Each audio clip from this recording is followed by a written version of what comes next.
So now I'm not going to read this entire diary. I'm not going to read much of this diary at all. But anyway, I'm going through all of these things before I seal them up in boxes and get them ready to ship to our new place.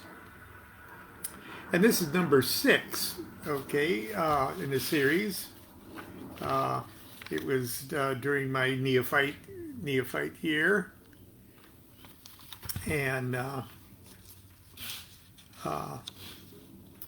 my motto was "Pureté de l'aspiration," purity of aspiration was my neophyte motto, and that's why that Hebrew is there. And it's roughly from my birthday, 1980, and Phyllis and our good friend Rusty Spohr, who's now passed away, arrived at around 5 p.m. in the afternoon, and they had to drive down from Northern California. But later that night, at 11 p.m., the members of our Guild of Enochian, see, what's Guild of Enochian?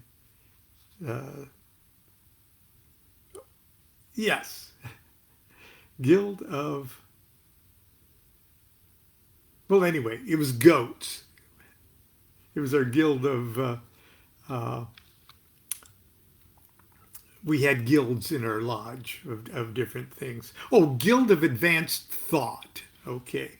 And it was our Guild of Advanced Thought that created the annual Adam Weishaupt Illuminati Award and presented it to various people. We did it for 3 years. So at 11 p.m., the members of GOAT presented our first annual Illuminati Award to Dr. Timothy Leary in a small ceremony in Santa Monica. And then the next day, we went on to do 3 Minerval initiations. And because Phyllis was down here, we also did some, received others into the AA under Phyllis there. And so I just said that. But what I really wanted to, we've got pictures of the Leary thing too. And the next year we gave it to Robert Anton Wilson. And the next year it was awarded to Israel Regardie. But the next award was to Regardie. But he had moved away and we never had a chance to actually create it and present it to him. But I thought this would be kind of funny because I'm looking at October 23rd. This is October 23rd, 1981. And it caught my eye because it said, departed Orange County at 11 a.m. Picked up David Wilson. You might know him as S. Jason Black later in his life. Picked up David Wilson in Long Beach. Leroy Lauer in Gardena. And then we departed Los Angeles approximately 2:30 p.m. Now, I hope I don't embarrass, well, David has passed away and Leroy's still out. But we, in order to keep awake and happy on our way up, we indulged, not unduly, in recreational things. And there was so many stops. We finally arrived in, get this, Sacramento at 9:30 p.m. Well, we were in Sacramento to attend an event called the Impresion at some university. It was probably University of California, Davis. And it was hosted by a local OTO camp master in Carmichael, which is the Sacramento area. And it was a big thing because it was a big public event at a big university. And there were stars of the magical and subculture world presenting there. And the presenters were Robert Anton Wilson, Kenneth Anger, and Grady L. McMurtry, the Supreme and Holy King of the Ordo Templi Orientis.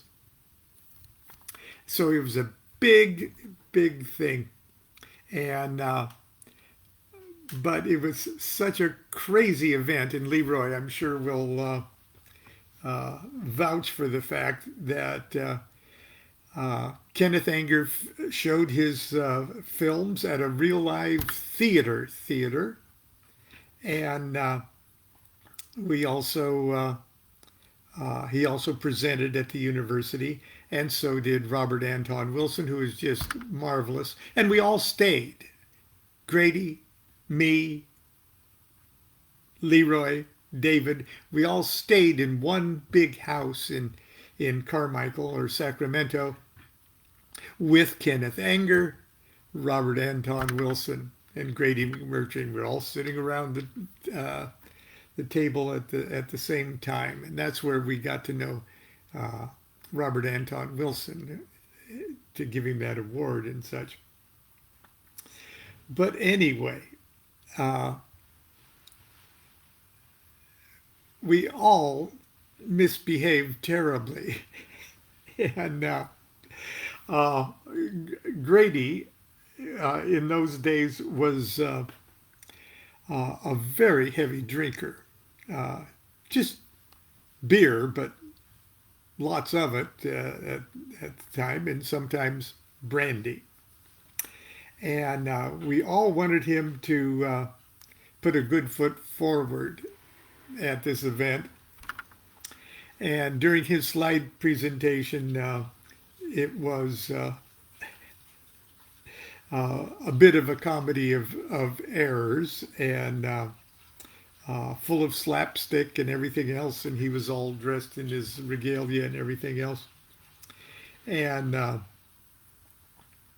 David Wilson, who his consciousness had been altered by various substance on our grand trip up to Sacramento, did not distinguish himself well at that event, and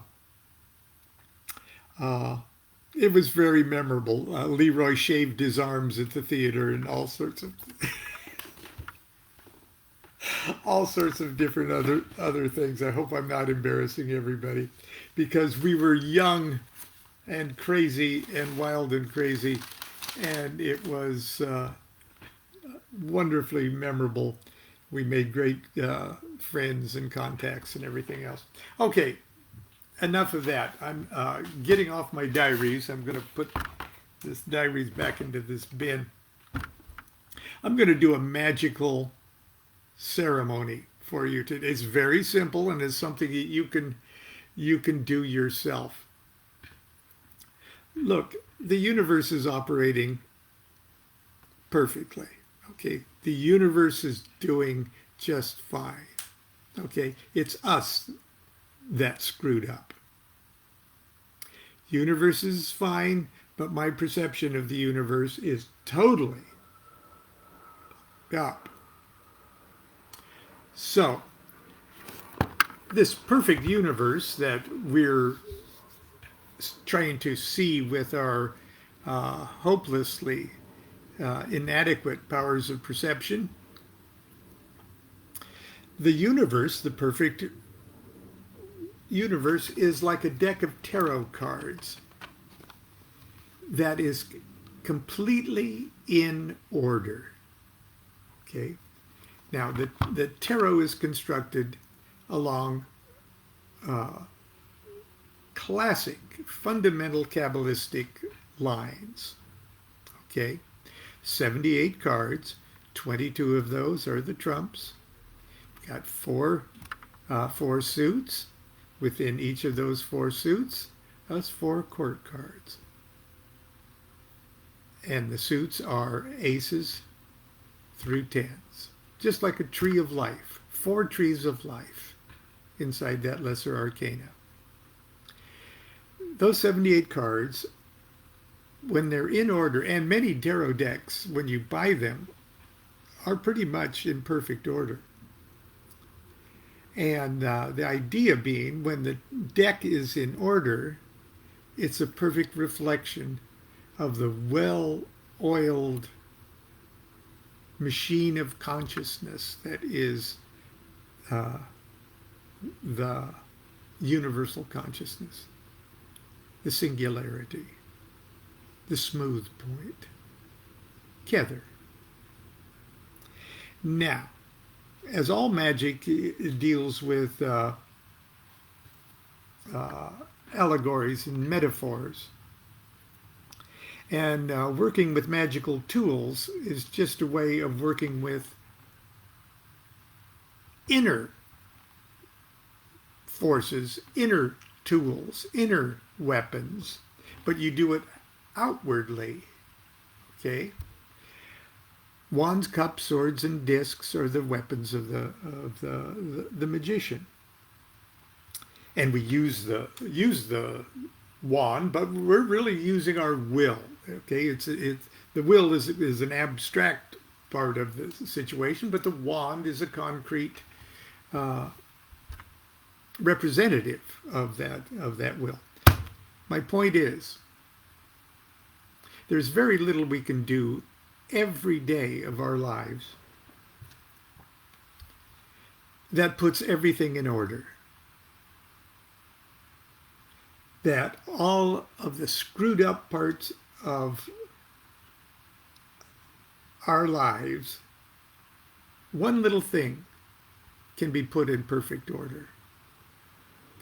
And I've discovered over the years, and I forget it too much of the time, I've discovered over the years that one of the most magical things you can do to clear your head, to banish yourself, to become on one level, however low, a perfect reflection of this universal smooth point, this universal perfection, is to take a shuffled deck of tarot cards and put it in order. Just that. You don't have to overdo it. You don't have to overthink it. You don't have to do anything. But the more you are familiar with tarot, and the more you're familiar with the characteristics and the structure of the cards, the stronger this magical act becomes. So, now you're not going to be able to see me do anything hardly with this, but I'm going to show you, and I'm going to do it for myself, because to tell you the truth, I'm pretty screwed up, jangled, confused myself, and I want to do one perfect thing today. If I do nothing else, I want to do one perfect thing. So what I'm going to start to do, okay, this is my old divination deck that I use. It's really the old first edition U.S. Games version. It's many years old. Look at the sides of it. It's like a biohazard by now. First thing I'm going to do is take out the trump cards. Okay, I'm going to split it.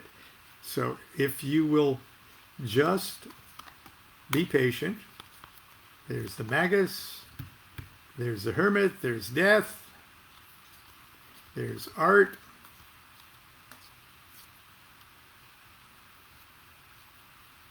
There's the Lovers. There's the Sun. There's the Wheel of Fortune. There's the Hanged Man. There's the Devil. There's Lust. There's the Universe.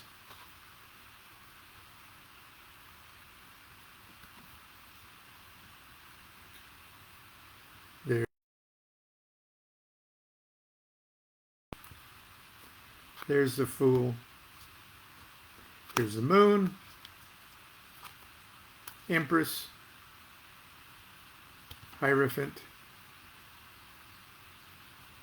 High Priestess, and the Star card. Okay. And there's, because you're not seeing that anyway. So, first of all, here's the trumps. 22, unless I left one in there. Okay. These are the paths on the Tree of Life. The 22 paths on the Tree of Life. They're a different order of consciousness. Okay. On the Tree of Life, there are conduits of consciousness that step up or step down the levels of consciousness of the Sephiroth that they connect. And this is the Greater Arcana, which is the world as divided into the 4 Kabbalistic worlds, the 4 parts of the soul that fire, water, air, and earth. Okay, there's spirit in here too. We'll talk about that in just a second. So, first thing, I put the trumps in order. So, it's kind of a hard thing to do. It's going to be very boring. You're going to look at the top of my head while I do this. Okay, I move Fool up here in the front. Okay, the Emperor right there. This stuff's going to go over here like this. That's going to go toward the end. That's going to go toward the end. Okay, that's going to go toward the Magus. Okay, hang on. Fool, Magus, High Priestess, Empress, Emperor.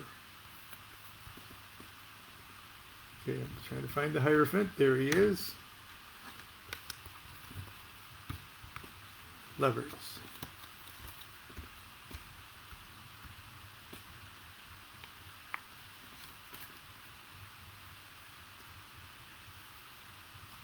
Okay, I'm still missing something here. Yep, I'm going to have to go through.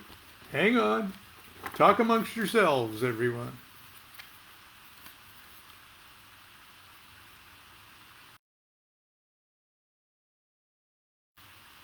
There we go, Chariot.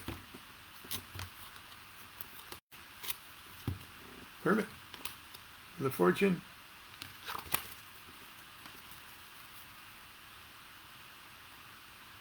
Excuse me.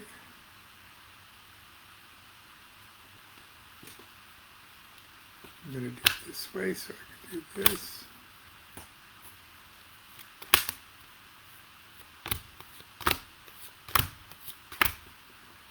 Fortune.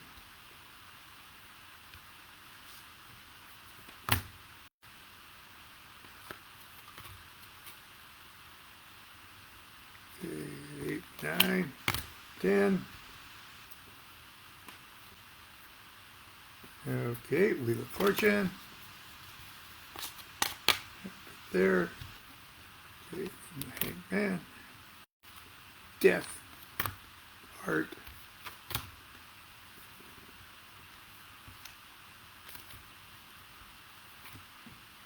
Okay.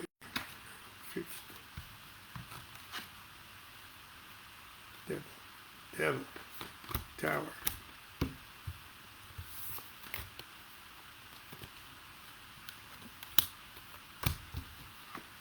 Universe. Okay. Sorry, that was pretty boring to watch that. But there they are. That part of the universe is in order.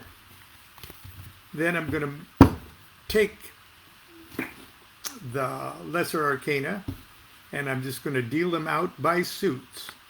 So the cups will be in the second position, swords will be in the third, disc will be in the fourth, and then I'll just, and aces in the first position. So I'll just go, and this should not take too long.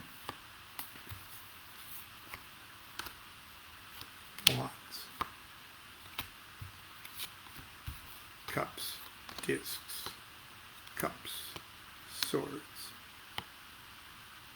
discs, cups, cups, discs, cups, discs, wands, discs, discs, cups, swords, swords, wands, discs, wands, discs, wands, discs, swords, cups, swords, discs, cups, cups,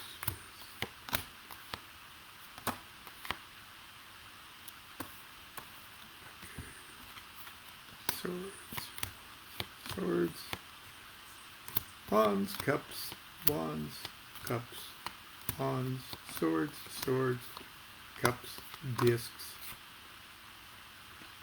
wands, swords.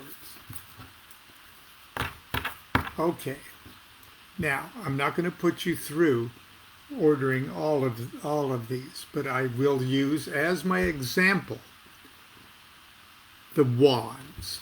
Okay, to put the wands in order, or to put any of the suits in order, you start with the ace.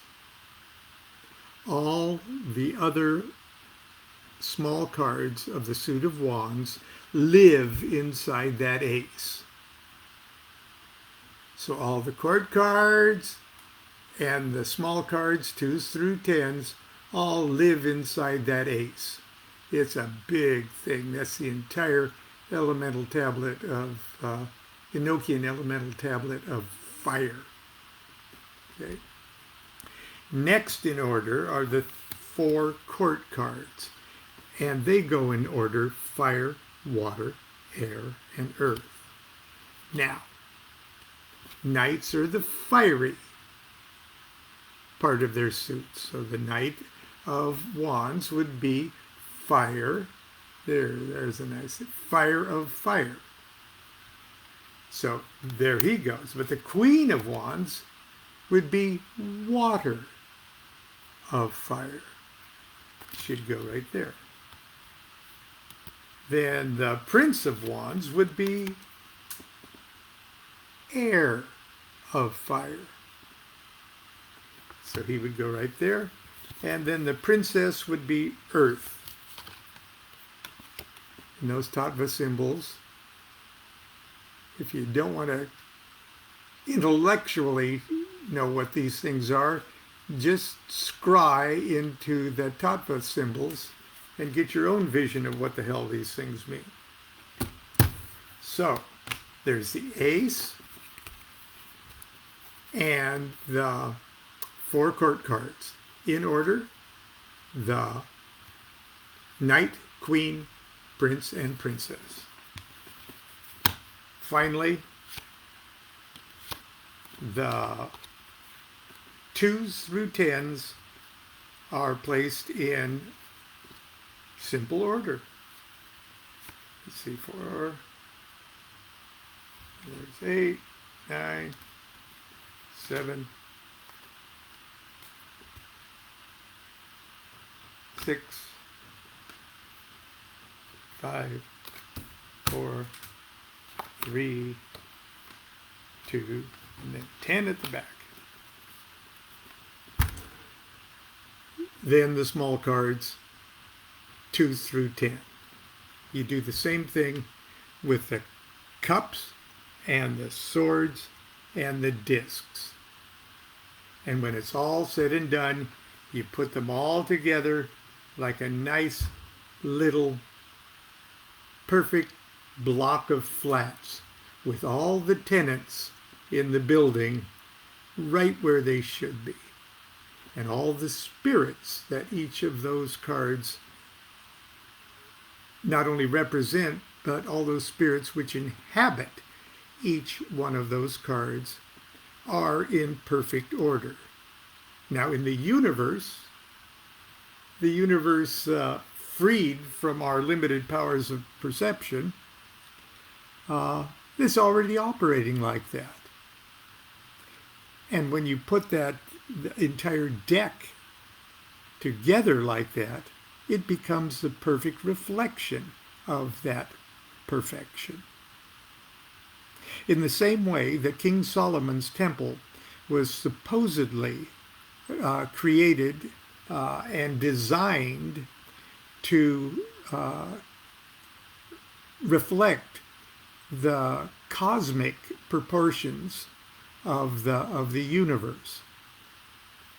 In other words, a building that was so perfectly reflected the mechanism of the mind of deity that when it was constructed, it formed a perfect note, just like a tiny little tuning fork of the, say, the note A. You got a tiny little tuning fork of the A note.